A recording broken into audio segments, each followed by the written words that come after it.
Hello, ഒരു fried rice നോക്കിയാലോ? ഞാൻ ഇതുവരെ ഫ്രൈഡ് റൈസ് ഒന്നും ഉണ്ടാക്കിയിട്ടില്ല കേട്ടോ. ഞാൻ ആദ്യമായിട്ടാണ് ഇത് ട്രൈ ചെയ്യുന്നത്.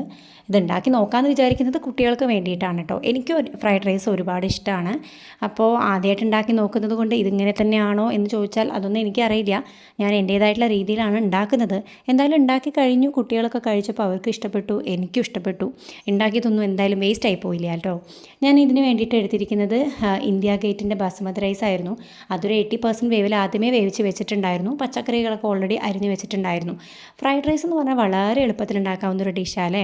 പാൻ ചൂടാക്കി, ബട്ടർ ചൂടാക്കി, വെളുത്തുള്ളി ഇട്ട് മൂപ്പിച്ചു. അതിനുശേഷം പച്ചക്കറികളൊക്കെ ഇട്ട് ഉപ്പും കുരുമുളക് പൊടി ഇട്ടു, സോയാ സോസും ടൊമാറ്റോ സോസും ആവശ്യത്തിന് ഒഴിച്ചു. പിന്നെ എഗ്ഗ് ഞാൻ ഓൾറെഡി സോട്ട് ചെയ്ത് വെച്ചിട്ടുണ്ടായിരുന്നു. അതും ചേർത്ത് നന്നായിട്ട് മിക്സ് ചെയ്തു. പിന്നെ ഇതിലധികം വേവേണ്ട ആവശ്യമൊന്നുമില്ലല്ലോ, നമുക്ക് കുറച്ച് ക്രിസ്പി ആയിട്ടല്ലേ വെജിറ്റബിൾസ് വേണ്ടത്. പിന്നെ ഞാൻ മാറ്റി വെച്ച റൈസും കൂടി ഇട്ട് നന്നായിട്ട് മിക്സ് ചെയ്ത് നോക്കി. അപ്പോൾ അടിപൊളിയായിട്ടുണ്ടായിരുന്നു കേട്ടോ. നിങ്ങളും ഇതുപോലെ ഒന്ന് ട്രൈ ചെയ്ത് നോക്കൂ. ഉണ്ടാക്കാത്തവരാണെങ്കിൽ ഒന്ന് ഉണ്ടാക്കി നോക്കൂ, ഉറപ്പായിട്ടും ഇഷ്ടപ്പെടും. Okay, by.